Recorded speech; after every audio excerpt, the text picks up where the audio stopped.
Hello everyone, this is Shivani Singh from Sanskar Global School, and today we are here with theme 6, an imperial capital Vijayanagar, that was from 14th to 16th century. Vijayanagar, it was the city of victory, name of both city and empire. Hampi was its capital. It was derived from local mother goddess Pampa Devi. The discovery of Hampi 1800, ruins at the Hampi were brought to light by an engineer and antiquarian named Colonel Colin Mackenzie, who was the employee at East India Company. And historians reconstruct the past of this from the foreign traveler accounts, literature works which were in Telugu, Kannada, Sanskrit, and Tamil.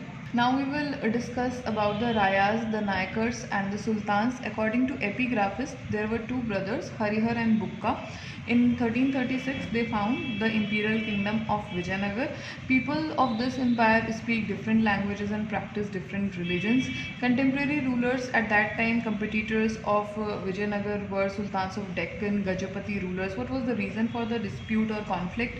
Overseas trade, resources, fertile river valley. Contemporary empires were there: Cholas in Tamil Nadu, Hoysalas in Karnataka, and Rayas. Rayas were the title assumed by the Vijayanagar rulers. Now we will discuss about the king and the traders. The horses that they used were imported from Arabia and Central Asia. Trade was initially controlled by the Arab traders. Portuguese also established after arriving in the subcontinent. Vijayanagar was famous for market dealings, textiles, and precious stones. Trade was regarded as a status of symbol for the cities. The apogee and decline of the empire. If we talk about apogee, it is peak or limit.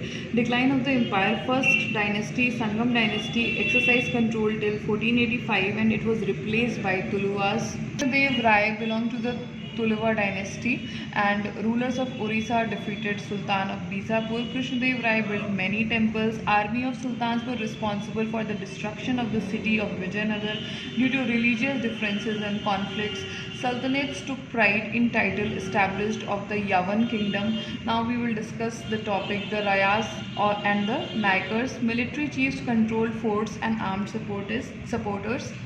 Chief of the land was known as Nayakar, and Nayakars spoke Telugu and Kannada. We'll talk about the urban core. Archaeologists have found fine Chinese porcelain. These areas occupied the rich traders. 16th century traveler Barbasa also described about the urban core. Music, drama, dance, shadis also performed at the center and in the room, that is shrine.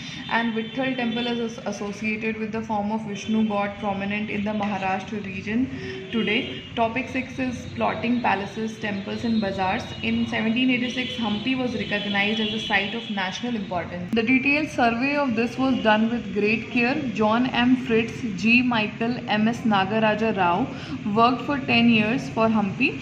They mentioned in our study of these monuments of Vijayanagar, we have to imagine a whole series of vanished means disappeared, vanished wooden elements, vanished beams, vanished overhangings, vanished columns, vanished ceilings, and decorated buildings, amazing towers, plaster, and paintings. Topic 7 is their question in the search of answer. This is the topic. Buildings which have survived explain how they were maintained, use their pattern, techniques, and how they were built. Architectural characteristics don't explain about the common men, women, and children at that time. That means the social status was not known. Who comprised a big majority of the people?